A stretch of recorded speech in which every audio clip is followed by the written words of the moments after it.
नमस्कार मित्रों, आप सभी लोगों का मैं भारत हूँ पर स्वागत है। और जैसा कि सभी जानते हैं मैं भारत हूँ, विश्व की भूमि, वीरों का देश है। आज इसकी 52वीं कड़ी है और इसका टॉपिक है ध्यान साधना और आत्मज्ञान की खोज। बहुत ही ज़बरदस्त चीज़ है ये, आध्यात्मिक के बारे में जानने के लिए। और हम सभी लोगों का ये अधिकार बनता, जन्म से अधिकार, कि हम अपने आत्मज्ञान को पाएं। तो चलिए आज इसी कड़ी में आगे बढ़ते हैं। 52वीं कड़ी में भारतीय दर्शन आध्यात्मिक परंपरा में ध्यान साधना आत्मज्ञान को मानव जीवन का सर्वोच्च लक्ष्य माना गया है। यह केवल धार्मिक अनुष्ठान भर नहीं है, बल्कि आत्मा की गहराइयों तक पहुंचने और परम सत्य ब्रह्म के साथ एकात्म होने की प्रक्रिया है। ध्यान क्या है? ये ध्यान आत्मा की गहराइयों का सफर है। ध्यान का अर्थ है मन को एकाग्र करना, बाहरी विक्षोभों से मुक्त होकर भीतर की ओर जाना। उद्देश्य है मन को शुद्ध करना, चित्त वृत्तियों को शांत करना, आत्मा से जुड़ना। पतंजलि योग सूत्र के अनुसार ध्यान अष्टांग योग का एक महत्वपूर्ण अंग है। इसकी प्रक्रिया है श्वास पर ध्यान, मंत्र जप, त्राटक, विपस्सना और ध्यान योग। इसके लाभ है, बहुत सारे लाभ है। मानसिक शांति मिलती है, आत्मनियंत्रण होता है, रचनात्मकता बढ़ती है, सकारात्मक दृष्टिकोण होता है और ईश्वर आत्मा से गहरा जुड़ाव हो जाता है। ये हुई ध्यान की बात। अब आते हैं साधना पर। साधना क्या? अनुशासित जीवन की यात्रा है। साधना का अर्थ है निरंतर अभ्यास। यह केवल ध्यान तक सीमित नहीं है, बल्कि योग, जप, तप, सेवा, भक्ति और अध्ययन का समन्वय है। योगी साधना ये आसन, प्राणायाम, धारणा और ध्यान। भक्ति साधना ये है ईश्वर के प्रति प्रेम और समर्पण। ज्ञान साधना शास्त्रों का अध्ययन, आत्ममनन। कर्म साधना निष्काम कर्म और लोक सेवा।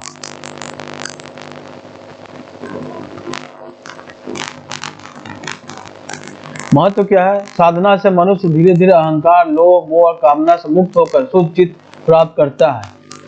तीसरा है आत्मज्ञान, परम सत्य की प्राप्ति। इसमें परम सत्य की प्राप्ति होती है और साधक परमात्मा से जुड़ जाता है। आत्मज्ञान का अर्थ है स्वयं की वास्तविकता को जानना कि आत्मा शाश्वत है, वही परमात्मा का अंश है। उपनिषदों में आत्मज्ञान तत्वमसि यानी तू वही है, अहम ब्रह्मासि यानी मैं ब्रह्म हूँ। बुद्ध परंपरा में आत्मज्ञान को निर्वाण कहा गया है, जहाँ दुख का मोह समाप्त हो जाते हैं। गीता में आत्मज्ञान, श्री कृष्ण ने कहा कि आत्मा न जन्म लेती है न मरती है, वह अविनाशी है। आत्मज्ञान की स्थिति पर क्या अनुभव होता है? ये द्वंद्व से परे हो जाता है। आदमी सुख दुख लाभ हानि में समानता, एक ही तरह का स्थिति रहती है। सुख में, दुख में, लाभ हानि में। लोभ अहंकार इच्छाओं से मुक्त हो जाते हैं। शाश्वत शांति मिलती है, करुणा और आनंद की प्राप्ति होती है। चौथा है ध्यान साधना आत्मज्ञान का संबंध। इसका संबंध क्या? ध्यान साधना आत्मज्ञान का। ध्यान है साधना का एक साधन। साधना है अनुशासन, निरंतर अभ्यास। आत्मज्ञान है इन दोनों का अंतिम लक्ष्य। जैसे एक बीज, ध्यान बीज पर ध्यान करना, साधना सिंचाई और पोषण, ध्यान की स्थिति को बढ़ाते जाना, निर्विचारता की स्थिति को बढ़ाते जाना, तब फिर जाके आत्मज्ञान फलस्वरूप वृक्ष और अमृत फल मिलता है। आज के संदर्भ में, आधुनिक संदर्भ में क्या इसका महत्व है? आज की भागदौड़ और तनावपूर्ण जीवन में ध्यान और साधना न केवल आध्यात्मिक उत्थान के लिए, उन्नति के लिए, बल्कि मानसिक स्वास्थ्य और कार्य क्षमता और संतुलन के लिए भी आवश्यक है। माइंडफुलनेस, योग, प्राणायाम और मेडिटेशन ने विश्व स्तर पर करोड़ों लोगों को लाभान्वित किया है। निष्कर्ष है, ध्यान साधना आत्मज्ञान की खोज एक ऐसी आध्यात्मिक यात्रा है जिसमें मनुष्य अपने भीतर छिपे ईश्वरीय स्वरूप को पहचानता है। यह केवल व्यक्तिगत मुक्ति ही नहीं, बल्कि समाज और विश्व में शांति, करुणा, प्रेम का आधार भी है। अब एक ग्राफिक फ्लो चार्ट समझते हैं। ध्यान क्या है? एकाग्रता, शांति, श्वास पर नियंत्रण।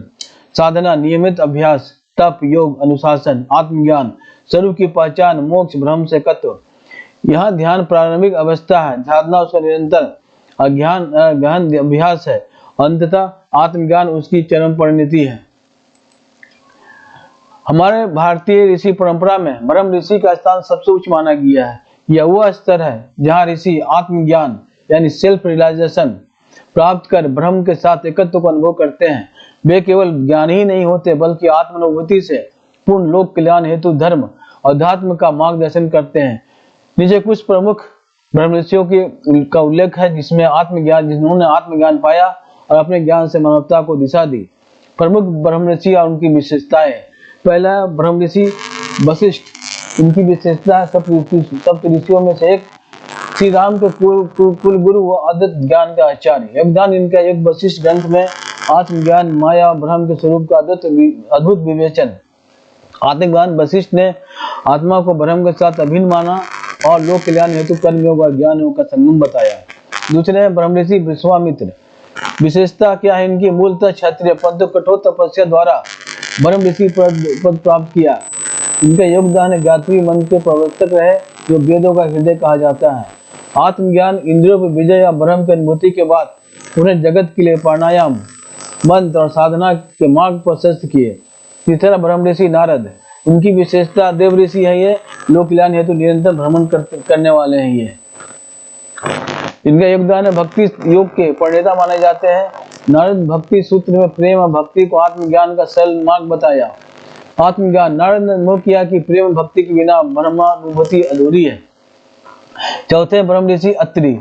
विशेषता है क्या है? सप्तऋषियों में से एक, माता अनुसैया के पति। योगदान, अनेक वेद मंत्रों के ऋषि, तपस्या और ध्यान के माध्यम से आत्म साक्षात्कार प्राप्त किया। आत्मज्ञान क्या हुआ इन्हें? अत्रि ने सच्चे तप आत्मनिष्ठ साधना द्वारा ब्रह्म को प्रत्यक्ष अनुभव किया और धर्म व आयुर्वेद में भी योगदान किया। पांचवें है ब्रह्म ऋषि अगस्त्य। विशेषता इनकी है दक्षिण भारत में वैदिक धर्म और योग परंपरा के प्रवर्तक रहे। इनका योगदान है अगस्त्य संहिता और तमिल सिद्ध परंपरा का आधार। आत्मज्ञान, इन्हें अगस्त्य ने योग, आयुर्वेद और ज्योतिष के माध्यम से ब्रह्म ज्ञान को व्यवहारिक जीवन में उतारा। छठे हैं ब्रह्म ऋषि भृगु। इनकी विशेषता ज्योतिष के जनक और भृगु संहिता के रचयिता। इनका योगदान है भविष्य फल कर्म के रहस्यों को उजागर किया। उन्होंने ब्रह्म ज्ञान को काल और कर्म के रहस्य से जोड़कर आत्मा की अमरता को प्रमाणित किया।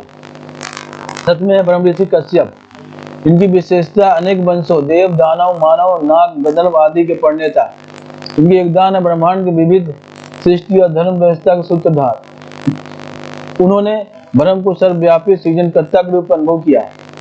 अब आठवें है ब्रह्म ऋषि मार्कंडेय। इनकी विशेषता ये बड़े शिव भक्त और अमृतत्व के धारक हैं। इनका योगदान है मार्कंडेय पुराण में ब्रह्म और माया का गुण विवेचन उन्होंने किया है। आत्मज्ञान में मृत्यु के भय को जीतकर आत्मा की अमरता का प्रत्यक्ष अनुभव किया। नौवें है ब्रह्म ऋषि पराशर। इनकी विशेषता वेद व्यास के पिता है। ये योगदान, पराशर स्मृतियां विष्णु पुराण के रचयिता है। ये आत्मज्ञान, इन्हें भक्ति और कर्म के संतुलन से मिला, आत्मज्ञान का मार्ग दिखाया। 10वें ब्रह्म ऋषि व्यास, जिन्हें वेद व्यास भी कहा जाता है। इनकी विशेषता है उन्होंने महाभारत, पुराणों और वेदों के संहिताकार रहे हैं। इनके योगदान ज्ञान के व्यवस्थित कर समाज में आत्मज्ञान का प्रसार। उन्होंने ब्रह्म को न केवल साधना द्वारा जाना बल्कि उन्हें साहित्य और ग्रंथों के माध्यम से लोक तक पहुंचाया। तो हम देखते हैं इस तरह से ब्रह्म ऋषियों का आत्मज्ञान केवल व्यक्तिगत मोक्ष तक सीमित नहीं था, बल्कि वह लोक कल्याणकारी था। वशिष्ठ ने ज्ञान और विवेक से मार्ग दिखाया। विश्वामित्र ने तपस्या से मनुष्य की शक्ति का परिचय कराया। नारद ने भक्ति को आत्मज्ञान का सरल साधन बनाया। व्यास ने ज्ञान को सार्वभौम बना दिया। इस प्रकार ब्रह्म ऋषि ने ज्योतिर्मय आत्माएं हैं। ब्रह्म ऋषि वे ज्योतिर्मय आत्माएं हैं जिनके आत्मज्ञान ने भारत की आध्यात्मिक धारा को अमर और विश्वव्यापी बना दिया। हम इसे एक टेबल के द्वारा, तालिका के द्वारा समझने का प्रयास करते हैं। ब्रह्म ऋषियों का आत्मज्ञान और योगदान। राम ब्रह्म ऋषि, विशेषता प्रमुख योगदान आत्मज्ञान का स्वरूप। वशिष्ठ योग वेद के महान ऋषि, सप्त ऋषियों में से एक। योग वशिष्ठ ग्रंथ राम को आत्मज्ञान शिक्षा दिया। उन्होंने आत्मा ब्रह्म की अद्वैत एकता। विश्वामित्र पूर्व में क्षत्रिय, तप से ब्रह्म ऋषि, गायत्री मंत्र का सृष्टिकर्ता, तप और साधना से ब्रह्म की अनुभूति। कन्न ब्रह्म ऋषि, अर्थवेद के ऋषि, कन्न संहिता और शाकुंतल कथा। आत्मज्ञान का स्वरूप में ब्रह्मांड और जीव के संबंध का बोध हुआ इन्हें। अत्रि सप्त ऋषियों में से एक तपस्वी। अत्रि संहिता आयुर्वेदिक और वेद ज्ञान, ध्यान द्वारा आत्मा ब्रह्म और आत्म ब्रह्म के साक्षात्कार। भारद्वाज वेद आयुर्वेद के ज्ञाता, चिकित्सा, नीति, विज्ञान, ब्रह्म का अनुभव ज्ञान और कर्म से। जन्मदग्नि परशुराम के पिता। ऋषि परंपरा, यज्ञ, तपस्या, संयम, तप से आत्म साक्षात्कार मिला। कश्यप ऋषि, ब्रह्म ऋषि, जीव सृष्टि के प्रवर्तक, अनेक प्रजातियों के सृष्टा, प्रकृति और चेतना के एकत्व। भृगु ऋषि, ब्रह्म ऋषि, ज्योतिष और कर्मकांड का आचार्य। भृगु संहिता ज्योतिष ग्रंथ उन्होंने लिखा। काल और आत्मा के रहस्यों का बोध किया। नारद ब्रह्म ऋषि, देवर्षि, नारायण भक्त, नारद भक्ति सूत्र, भक्ति संगीत और भक्ति के प्रचार किया उन्होंने। भक्ति योग से आत्मज्ञान और मोक्ष पाया। वाल्मीकि रामायण के रचयिता, वाल्मीकि रामायण आदि कवि, भक्ति और साहित्य के माध्यम से आत्मज्ञान पाया। और ऋग्वेद से महाभारत युग तक का टाइमलाइन चार्ट से समझते हैं। ऋग्वेदिक युग में 1500 से 1000 ईसा पूर्व वशिष्ठ, अत्रि, भृगु, कश्यप, उन्होंने वेद मंत्र, यज्ञ, ध्यान, आत्मज्ञान पाया। उत्तर वैदिक युग 1000 से 600 ईसा पूर्व विश्वामित्र, गायत्री मंत्र, भारद्वाज, आयुर्वेद, विज्ञान, कर्ण उपनिषद और अरण्यक लिखे। महाकाव्य युग 600 से 2000 ईसा पूर्व जमदग्नि, तप, संयम, नारद, भक्ति परंपरा, वाल्मीकि, ब्रह्मर्षि वाल्मीकि, रामायण और भक्ति मार्ग। आत्मज्ञान की यात्रा कैसे होती है? ध्यान से शुरू होती है, तपस्या करनी पड़ती है, साधना करनी पड़ती है, योग होता है, भक्ति, आत्मज्ञान, फिर मोक्ष की प्राप्ति होती है। वशिष्ठ ने अद्वैत आत्मज्ञान प्रतिपादित किया, विश्वामित्र ने तप और मंत्र की शक्ति दिया का ये बताया, महत्व बताया। नारद भक्ति योग का मार्ग बताया। वाल्मीकि साहित्य भक्ति से आत्म साक्षात्कार पाया। इस प्रकार प्रत्येक ब्रह्म ऋषि ने आत्मज्ञान को अलग अलग मार्ग, योग, भक्ति, ध्यान, तप, विज्ञान, साहित्य से प्राप्त किया और भारतीय अध्यात्म को समृद्ध किया। तब मित्रों, ये वीडियो कैसा लगा हमें कमेंट बॉक्स में लिखें और हमारे YouTube चैनल मैं भारत हूँ को सब्सक्राइब करना ना भूलें, बिल्कुल ना भूलें।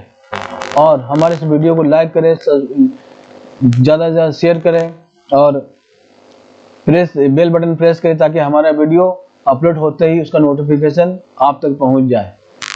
तब कैसी यात्रा चल रही है, कैसी लग रही है आपको? आनंद जरूर आ रहा होगा भारत की अनंत यात्रा में। आत्मज्ञान को समझ गए होंगे कि ऐसी भारत में मिल सकता है और कहीं नहीं मिल सकता है। आगे वीडियो में जानेंगे किन लोगों ने आत्मज्ञान प्राप्त किया और किन लोगों ने आत्मज्ञान दिया। अभी आधुनिक संदर्भ में कौन आत्मज्ञान दे रहे हैं, ब्रह्म ज्ञान दे रहे हैं, इसके बारे में भी चर्चा करेंगे।